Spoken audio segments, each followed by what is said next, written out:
animators, and welcome to today's panel discussion with three talented artists who recently founded independent animation studios.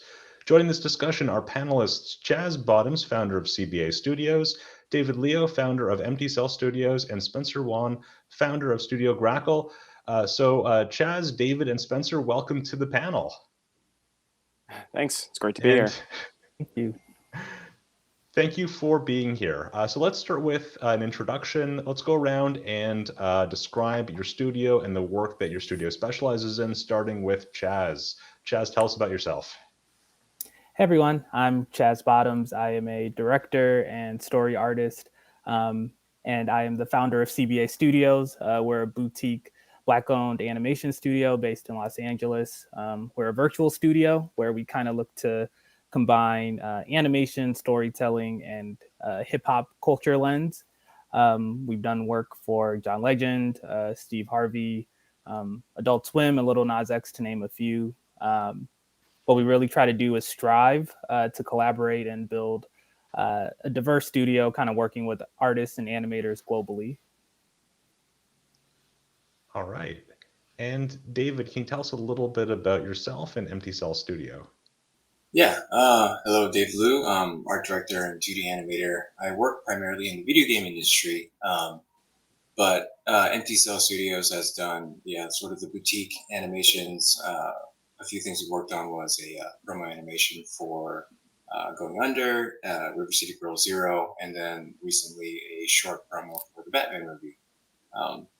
And we specialize mainly in sort of that 80s, 90s style anime, cell animation. Yeah. And Spencer, can you tell us a little bit about yourself and Studio Grackle? So I'm Spencer Wan. I'm an animator and owner of Studio Grackle. What are we exactly? Things are kind of in flux for us right now. We're taking on a lot of new things at once, so it's kind of hard to say what we are. But we have worked on the Hades trailer, the opening for Critical Role, and most recently, the Hyperlight Breaker trailer. We're a queer-owned studio, and we focus on putting artists first. All right.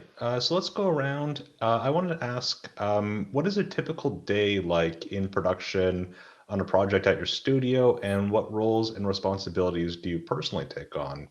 Spencer, do you want to go first? Sure. I mean, a typical day when we're working on a project is, for the moment, moonlighting. So almost everyone at our studio is holding down full-time jobs. So I will finish my full day of work, and then I continue on to our studio where I'll direct projects. I typically animate and then work on cleanup. I work with the compositor. I do drawovers anytime anything goes wrong or provide direction to the younger animators. And that's more or less the gist of it. How do you find the energy to work on animation after a full day of working on animation? To be honest, the work we do for Grackle kind of, you know how there's always that joke about how people who work in the industry never find time to do personal work even though they want to. This is kind of scratching that itch for me. I have no idea how my employees find the work to do it. I mean, I hope they're having fun or the motivation to do it, but I know these projects tend to be a little bit more fun than the sort of thing you'd find at like a union studio. There's like more freedom, a little bit more time to mess around, and you get to create something that's, unique and a little bit unbound from the whims of executives and the algorithm. Chaz, how would you describe your typical day in production on a project at your studio, and what roles and responsibilities do you take on? Yeah, very similar, kind of like very recently, actually, moonlighting productions. I too have a full-time 9 to 5, as do many of the artists that we work with. And so typically a day like mine, I get up around 7 and kind of do emails for the first couple hours, just really kind of checking in on things. Additionally, doing drawovers on anything that comes back that needs to be fixed. and just kind of giving any feedback from submissions that I might get over the night. Then I do my 9 to 5, and then then until bedtime is pretty much any additional stuff that needs to be wrapped up. Typically, that's when I'll take meetings or phone calls just to kind of go over and clarify things. So I kind of take the role of like the director, but also a little bit of like producing and project management stuff as well. And David, how would you describe a typical day in production on a project at your studio, and what roles and responsibilities do you take on? It's pretty much mirroring the same things that the rest of the guys have said too. It's a moonlight kind of job that scratches the itch of like a personal project. And most of the folks I work with are also very part-time. They do have their 9 to 5s as well. And they're usually in different time zones. So it's kind of always being on call, always being ready to give feedback, but making sure that my priorities and obligations are sort of set proportionately throughout the day, which gets kind of challenging. I think I have like the flip schedule of Chaz. I work really late hours and sleep in more, and usually working late hours over the weekends as well. It's just kind of like sort of making everything work and trying to find the energy, and usually motivation is a really good invigorator for that. All right. My next question for you all is, what events led to you starting your animation studio, and what did that process of starting your studio look like? Let's start with you, David. Oh, geez. I've always wanted to, I guess it's kind of a different story than you guys. I've always wanted to do animation since I was a kid, of course. But it took me to video games instead. And so I started spending most of my career doing concept art, illustrations, key art for video games, and involving some animation.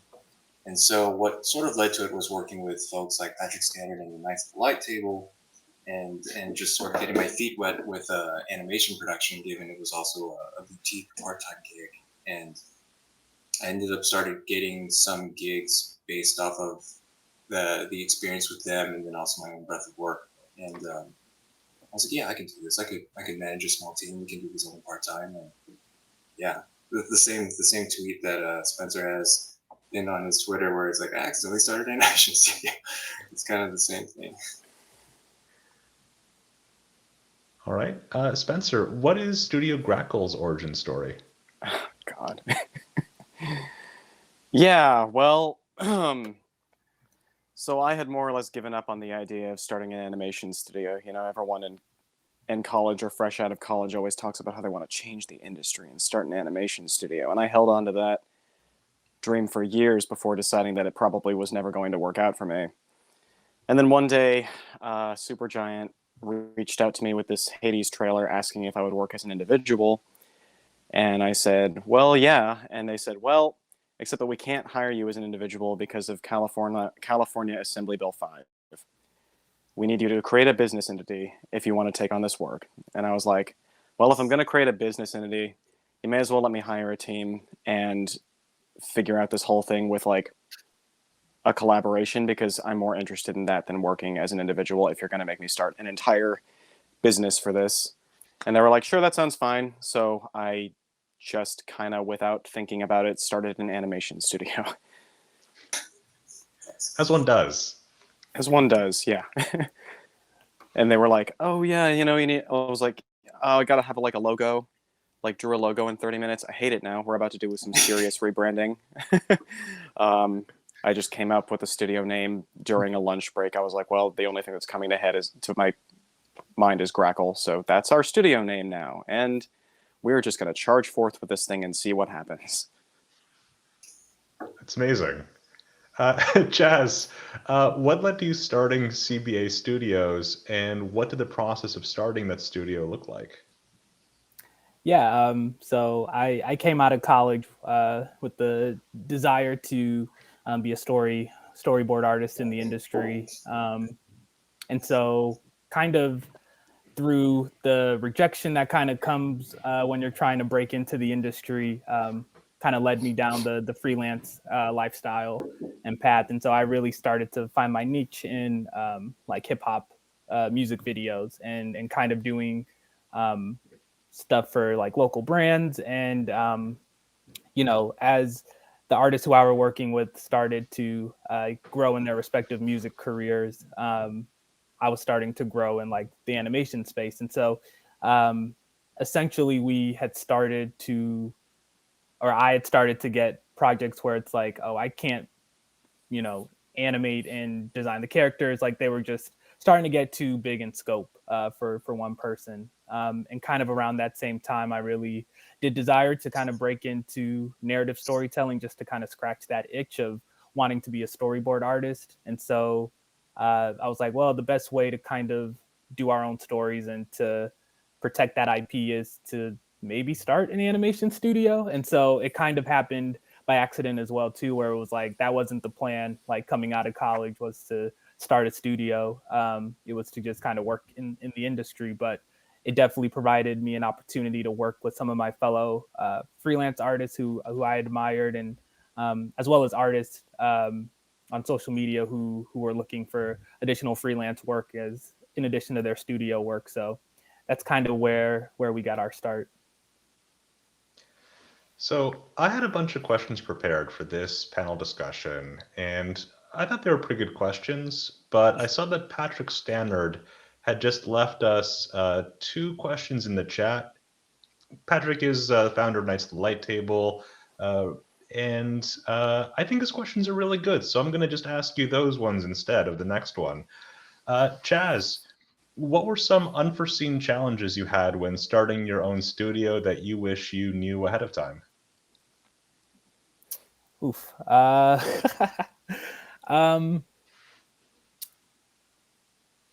would say just like a really kind of thorough understanding of the animation pipeline when it comes to position specific and how that all is sequenced. I would say coming from like the freelance space where it was very, you are your own board artist, designer, and animator.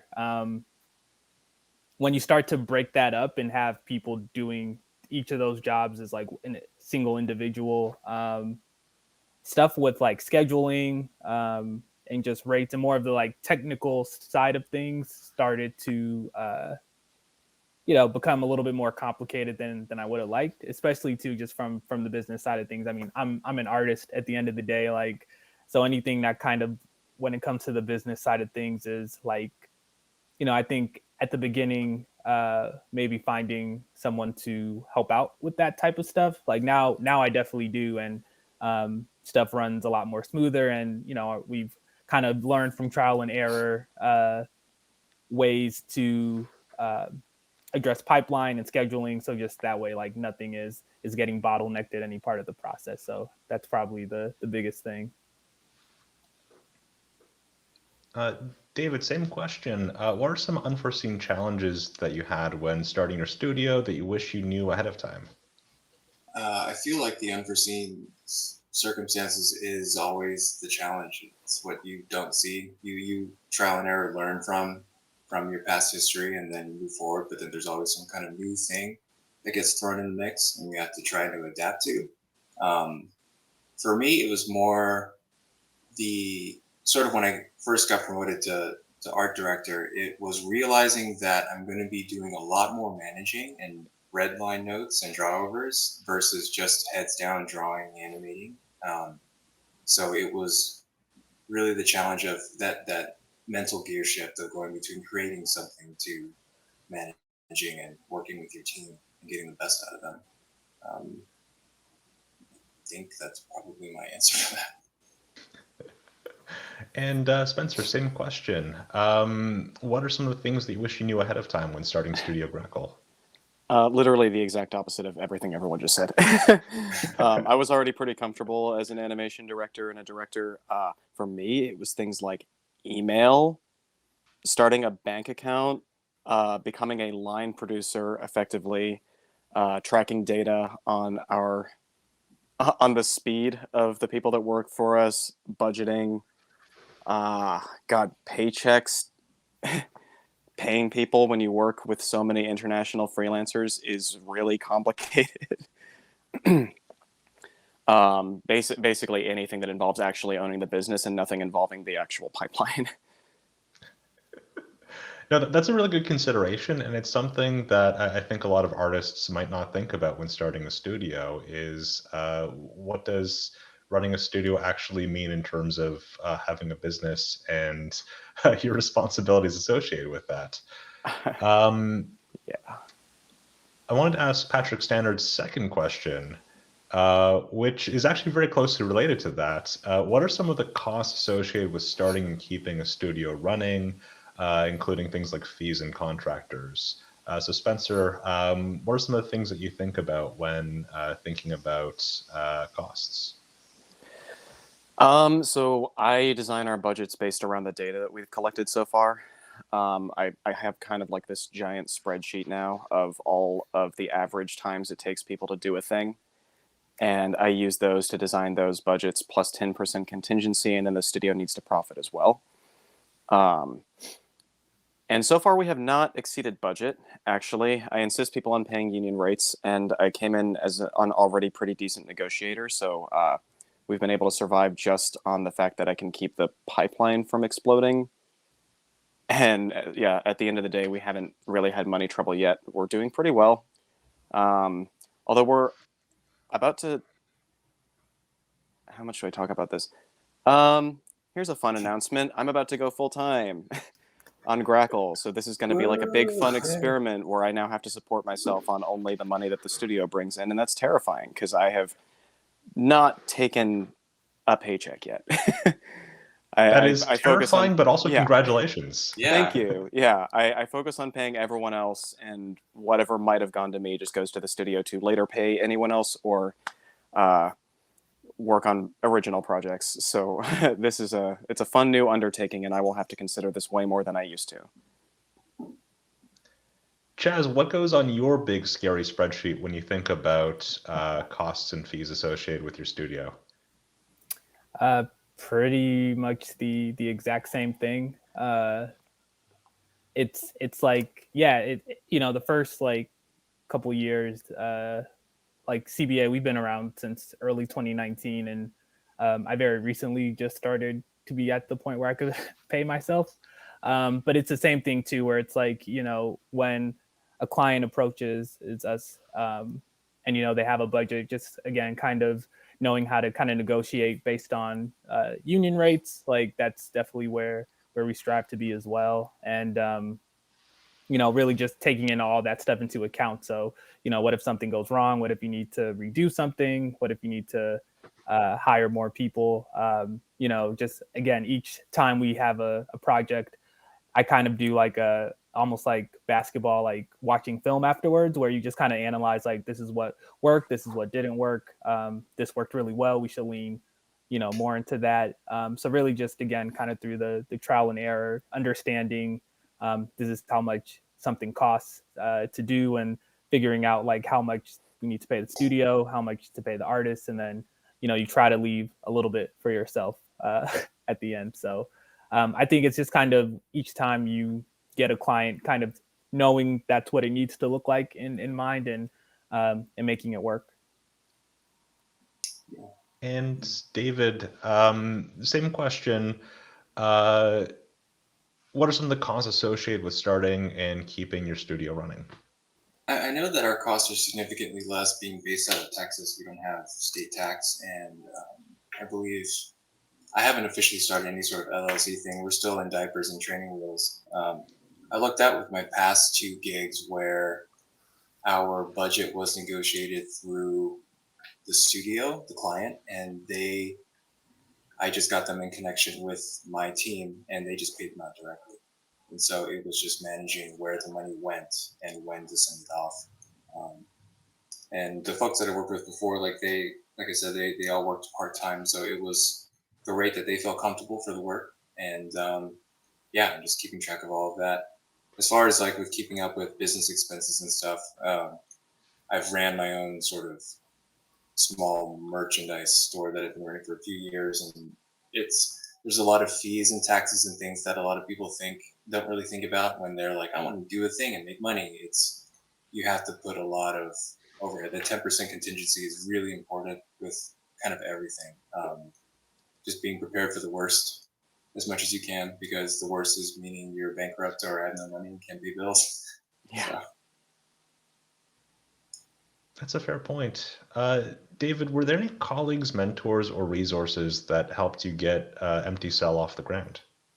Definitely working at the Odd Gentleman for coming up on 8 years now, working with my creative director / CEO of that game studio, just seeing how he manages his team and doing production schedules for video games just really helped out a lot. So big shout out to Matt Corba. Patrick Stannard is also a really good example of sort of great leadership in a sort of side animation gig, working with different artists from different parts of the world. I've always heard that he's had the sort of magic touch with just knowing the right language to talk to every artist he works with, and so that's an amazing talent to have. And definitely, let's see. My art mentor, Evan Cagle, is also a really big push for sort of what it is to be like an art director and a leader, sort of having higher standards when it comes to your art. I think that answers your question. Yeah. No, that does answer the question. I also think it does help to like know people who have taken this similar leap, and in having seen that work firsthand, can definitely help prepare somebody. Spencer, were there any colleagues, mentors, or resources that really helped you? Oh, well, I mean, I'm famously kind of mentorless, but I will give a shout out to Wade Wazinski, the line producer on Owl House, who helped me with all of my questions early on about how to create a budget.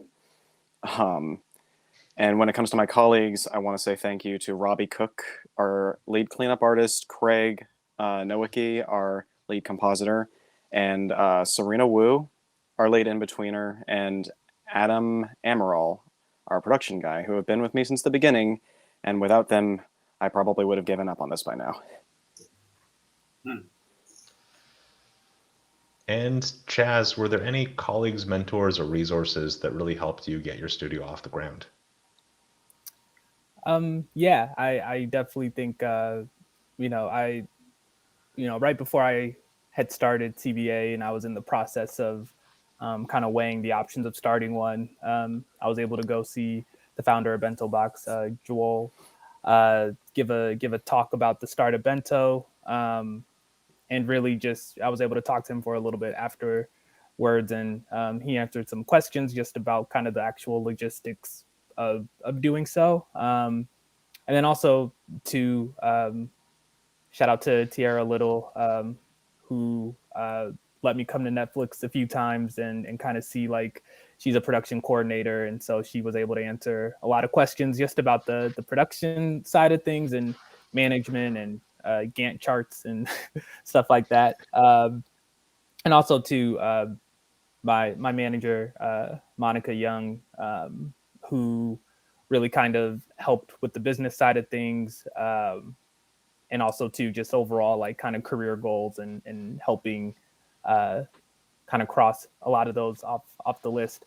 Also to Malik Bolton, he's a animator who has kind of been with CBA since the early days. We both went to college together and took many classes side by side. We both of our names start with BO, so we were always right next to one another in alphabetical stuff. He's a 2D animator who has kind of grown with us as well, and just overall really great guy. I feel like so much of what animation studios are, it's more about the people than it is actually like the company itself or the brand or all that stuff. So how much like people kind of mean to that when they're able to come on and work and kind of pour some of themselves into making great projects. It's really great to kind of unify people under like that big picture idea. For sure. Chaz, how did you connect your studio with your first clients or your first project? Man, I think really what helped was just me being in the hip hop music video space and kind of coming from that. And I had done some other kind of like YouTube, internet, small shows, personally. And so kind of coming from that, when I kind of made the announcement that was starting this studio, and this is kind of what we want to do, um, kind of just putting out kind of test animation of like stylistically, this is kind of who we are, what we want to do. And from there, social media kind of helped a lot. Like that's probably the greatest tool. Like I've mentioned it several times, like Instagram and Twitter have been just super helpful in spreading the word, but also kind of connecting the dots for us in that regard. Before that, there was a website called Upwork, which I'm sure a lot of freelancers like out there know about. But that was a really great resource too, in just being able to have our page, our portfolio, and being able to connect with clients who we were a good fit with. And so, yeah, I feel like it was those two sources kind of at the same time that really helped. I'm glad that you're able to find success that way. That's really exciting. David, how did you connect your studio with your first client or project? It was I guess my first official Empty Cel animation project was on River City Girl Zero. That was due to me doing a bunch of freelance work for WayForward, some concept art, key art, animations here and there. And this opportunity came up, and he's like, we have this budget, and we're really sold on doing this intro animation for trailer and also for the game itself. Like, do you want to produce this animation? It's like, I don't care if you assemble a team or do it by yourself. This is the budget, and we can spend it. And it was really just, it was from sort of my breadth of work that I put on social media, which actually I got the opportunity of starting some work with WayForward because I did a fan art of Shantae. And they reached out to me eventually, and they're like, your style, how do you do freelance work? And then eventually led to doing some animation. And the animation project was a good 5 to 6 month production that we all worked on part-time, and it was a blast. It's a lot of fun. Learned a lot. That's really cool. Spencer, how did your studio connect with your first client? Well, they did come to us, well, to me, before the studio existed, but the only reason why that happened is because Castlevania put me on the map. Before then, no one thought I was capable of anything in this industry, so thank you to Sam Dietz for finding me on Tumblr way back in the day and asking me to come work on some big secret project that I didn't think existed. So, on a similar note, as the founder of an independent studio, how do you find and recruit talent? Starting Spencer. Oh, yep. Sorry, just jumped the gun on that one. Well, I'm really just looking out for people on Twitter right now. We get a lot of submissions through email, but frankly, we don't have time to check them right now. And since we're not hiring for full-time positions, it's basically just my whim. If I think someone's interesting and I want to work with them, I'll try them out, see what happens, and then otherwise it's just people that I know I can rely on already. If you try to make an entire pipeline full of people that you don't know, that you've never worked with, things are liable to go up in flames. So it's got to be like a good mixture of people that you know already and people that you just want to see what they can do. Chaz, same question. As the founder of an independent studio, how do you find and recruit talent? Very, very similar in social media. Every once in a while, I'll put out a like a post, like we're looking for either a background artist or a layout artist. And in those cases, we've kind of been able to build like a mini kind of like roster of people who we like to work with. We like kind of looking at our artists, and like I said, a lot of the people who we do work with work 9 to 5, so sometimes they're not always available or they don't want to take on the work, which is totally fine. So again, yeah, using like Twitter and Instagram are really helpful in that, you know, you always get a chance to check in on artists you admire, who you know, that you want to work with. But also too, you're able to kind of see like, oh, this person's looking for work. Let's, you know, try them out. Let's see if they're cool or not. But yeah, again, social media is a really, really great tool to kind of use as leverage for that. And David, same question. How do you find and recruit talent for your projects? It's the same methods going through social media. I'd like to add on throwing out sort of small, I guess, job listings, job posts to Discord groups of different animation folks, some of varying talents and skill levels and new and experienced, etc. Trying out new, younger artists that you see potential in is also a really good thing. I think when I worked with Quinn Takeda on Going Under, she was fresh out of animation school, but I've always loved her art style and her animation style, and it was a really good sort of first, like getting her feet wet with the animation industry. And then I think she actually even got a 9-to-5 animation gig while that was all going on too. And so it was good to see that growth, and yeah, and it's definitely going through social media, Discord, word of mouth is also a great thing. Recommendations from people you've worked with in the past that have another friend that's available because they're not or something. That's usually kind of where I start. Yeah, you mentioned Quinn Takeda. Quinn Takeda's thesis film, Part of Your World, is a really funny, really smart 2-minute thesis film that everyone should watch after watching this interview because it's just a delight. We had a similar question on the chat from James Nethery, which is, does your studio have a presence on social media, and do you find that it is helpful? We can start with you, David. So I do have an Empty Cel Twitter account thing. I started it like in the middle of production. Didn't advertise it, didn't even have a logo. I think it was just like the temp E in a circle thing. I haven't really had it bring in more clients. I think that's mainly because my social media following was already established. So usually when people reach out for client work, there are a few places where they'll get either a Twitter DM, an IG DM, or I'll get an email from my merch email account because they're looking to see if I'm available. So it's a yes and no. I think it's very important, of course, to have a social media presence for your professional account. I think in general, I think social media is important for networking and meeting the right folks and getting connected with similar like-minded artists and creators. So having the official studio account is, 100% needed, I think. Spencer, same question.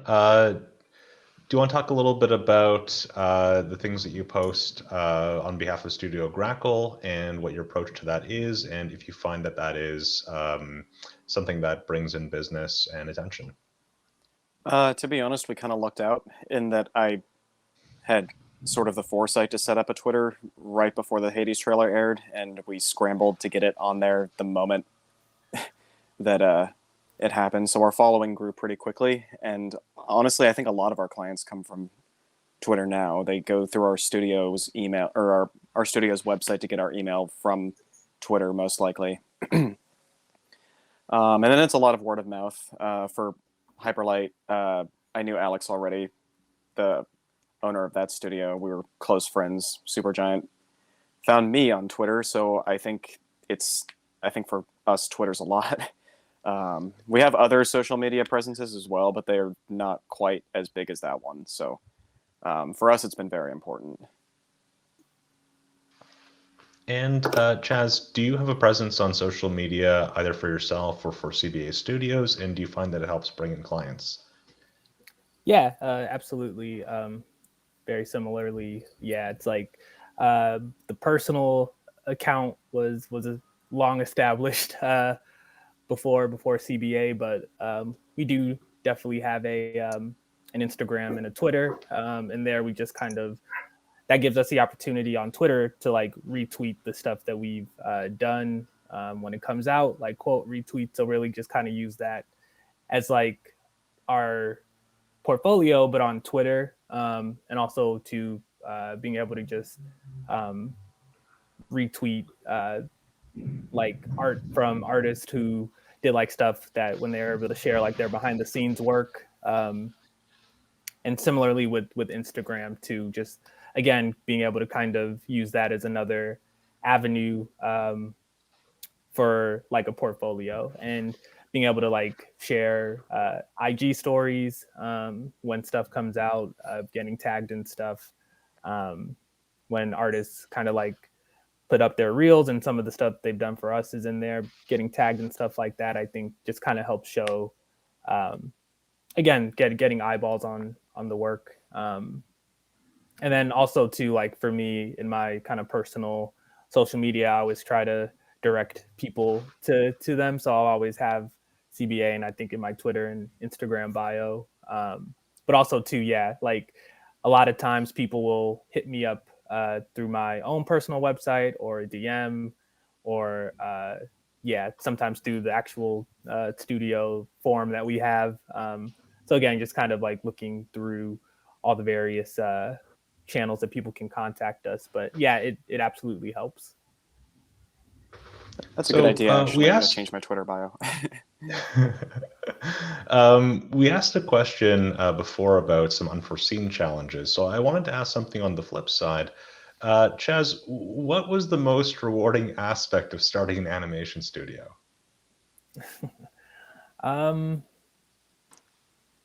think a lot of it comes down to the creative freedom that you kind of have with projects. Like, I know a good amount of the stuff that we do is for people who have little to no experience in animation. Normally they do more live action stuff. So they actually do really kind of look to us to take charge on that side of things. And so that gives us a lot of creative freedom when it comes to like design, story, even style. So I think a lot of the stuff that we do get to work on, we were able to put a lot more of ourselves into it than say it at like a 9 to 5. And yeah, again, just I think to seeing people where it's like, oh, you're up and coming, like kind of fresh out of school graduate who's a great 2D animator, and then kind of seeing them work on projects and then get hired onto like bigger studios, I think is a really rewarding thing, even though it sucks because it's like, no, we're losing you. But at the same time, it's like you're so excited for that person's career path, and sometimes it's okay to be a stepping stone in someone else's journey. And so that's always really rewarding, is when you're able to kind of see up close artists' journeys starting out. And yeah, I would just say too, like, again, the creative freedom of it is really fun. I think it also really reflects well on you when people you've worked with advance their careers and go on to do other things too. I'd hope, yeah. Yeah, now that you mentioned stepping stone, like, yeah, that's probably one of the best feelings, to be honest. Seeing your artistic colleagues grow and like flourish. One of our artists got hired on Critical Role because of the opening, or so they think. Oh, nice. Super awesome. David, was there anything else that you wanted to add as like a rewarding aspect of starting an animation studio? The creative freedom is definitely there. I think for me, the best part, like I do really, really rough, scratchy thumbnail animatics. Like I don't spend a lot of time in Storyboard Pro. I just kind of make it timed out and export it. And so in my mind, I know how I want it to look. And I think for me, the most gratifying part is when you get those first pass rough pencils from your animators that had a scene assigned to them and they brought your vision to life or made it better. And that to me is probably the most rewarding thing. And just I could go back and I just want to relive that same moment of seeing the pencils for the first time. It's like, wow, this is amazing. That's beautiful. I think I'm tearing up a little bit, actually. Spencer, what's the most rewarding aspect of starting an animation studio? I just like to finish things, man. In the current climate of the animation industry, we don't actually do animation anymore. So rather than just shipping some storyboards overseas and seeing what comes of that, it's way better to just see the thing to conclusion from the beginning. I love that we can mess around with the compositing and like actually create a finished thing that will air exactly as we intended for it to, rather than for it to just vanish into some void where they're taking advantage of all these Korean animators to make shows and no one even thinks about how hard they have to work. Like, I like that I can make things without hurting people. Does that make sense? It makes a ton of sense. I'm trying to Yeah. figure out how to respond to that. Sort of cruelty-free animation. There it is. Yeah. Grass fed. American-made animation. There's something like a tagline: grass fed. We're all changing our Twitter bios now. Organic. Well, this Canadian live stream host is going to ask you, Spencer, do you have recommendations for artists interested in starting animation studios of their own? I am probably the worst person to ask out of the three, but I will say to trust your instincts. I was surprised how much of this I knew how to do already. When I got on here, I was like, I don't know how to own a studio. I don't know how to do business. I don't know how to do spreadsheets. I don't know how to write paychecks. And a lot of these things are simpler than they seem. There's just a lot of individual tasks. So focus on one thing at a time. If you're trying to do this, like, don't let this mountain of tasks freak you out. Just like make a list, chip away at one or two things per day, and eventually you get it done. And just to give some perspective, how many years were you in the industry before you started Studio Grackle? I started this 2 years ago, right? So that was 2020, and my first job was in 2013. So 7. It's the same for me too. 2012 or 2013 started. Yeah, I just find that perspective also helps too. So you don't have someone just graduating university or art school and then saying like, "Yeah, I'm going to start my own studio. Let's go." People have done that. People can do that, but it's hard. Yeah, it definitely helps to have the experience.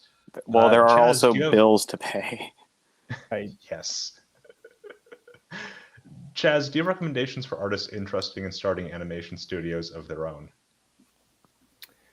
I would say, I'm trying to think of something that hasn't been said already. I would say one of the things that was super helpful early on for me was kind of finding like the style of like the work that we wanted to do. I think finding kind of like that signature style is really something that was really helpful for us. And so I feel like on that note, like, try to lead with that and lead with the stuff that you like. And again, like trusting your gut and your tastes and your sensibilities, I think are what, was really helpful for us. Like not trying to do what's already out there, not trying to copy someone else, is really trying to find like your own kind of niche in this industry. I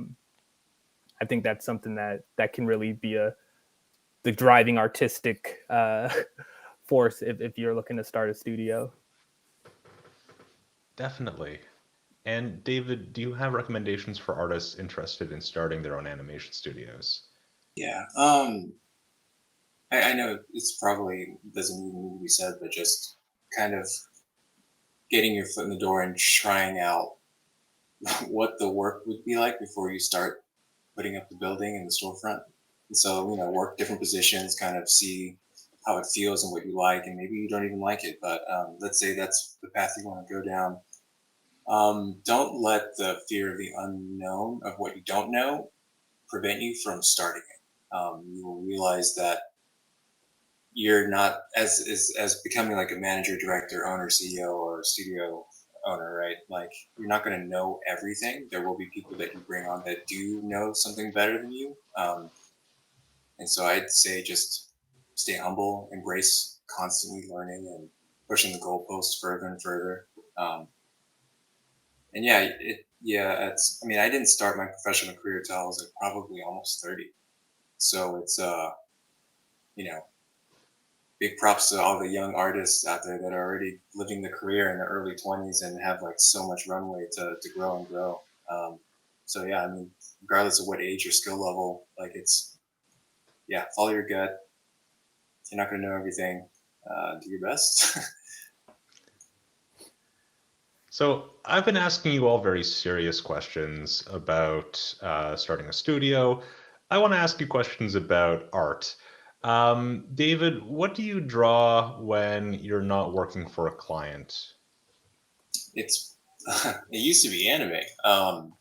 Now it's kind of flip-flopped. And so it's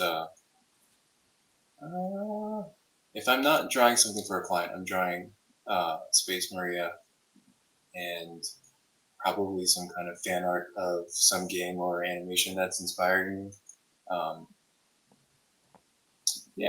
Or just hang out with some friends on like a Discord and do a draw pile or a card phone. That's usually been a nice thing to do on the side. I've gotten to a point now, and I don't know if anyone else can kind of attest to this too, but all I do is draw. And so when I feel like I'm done working, I don't really want to draw anymore. Because it still feels like work, or there's some kind of string attached. And so that's definitely a balance. I think that's fair. I mean, it's difficult to do art all day as your profession, and then when you're trying to unwind, also do art. That seems a little counterproductive. I know people who really do find like a lot of energy through doing that, and find it refreshing to work on something unstructured. But I can also see how that could lead to burnout. Spencer, what do you like to draw when you're not drawing for work? Same answer as David, except I don't draw at all. Isn't that bleak? But, I feel like I get enough out of Grackle these days, and unless we're trying to develop something, the only things I've drawn outside of work were for like draw fee. I don't practice anymore. I don't study anymore. All that practice gets done during work. I don't really have motivation to draw fan art, and so I just dive into my hobbies, man. I'm doing archery. I'm not drawing. Nice. Chaz, do you draw for free, or do you only draw when someone's paying you? Oh, God. That's the best way to put it, right? You should have just asked us that. I really do try to make time to draw for my sanity, just stuff for me. It's like I don't want to post it to Instagram. I don't want to share it. Like it's just me. So those times are few and far between. But when I'm able to actually just spend a couple hours like working on a piece or working on just like some character stuff, I do still enjoy drawing for myself. And I think but it is tough because again, like you spend pretty much all day drawing, and the last thing you want to do is sit right back down in front of maybe a different screen and draw. So, there are some lapses in between those personal drawing sessions, but I still try to get them in. All right, Chaz, we're almost at time. Where can our viewers learn more about you and your studio? Yeah, definitely through our website, cbastudios.co. And also, you can find me, Chaz Bottoms, pretty much on Twitter, Instagram, Facebook. And through there, like I said, I have it in my bio. You can definitely click, and that'll lead you to the site where you can see our reel, but also some of the work that we've done and are currently doing. And David, same question. Where can our viewers learn more about you and your studio? Probably best spot is Twitter. I think handle is angry on Twitter, or just look up Dslugy or Dslugs. I think sometimes David Liu will take you to some of my work. I think there's a very popular, well-to-do doctor with the same name.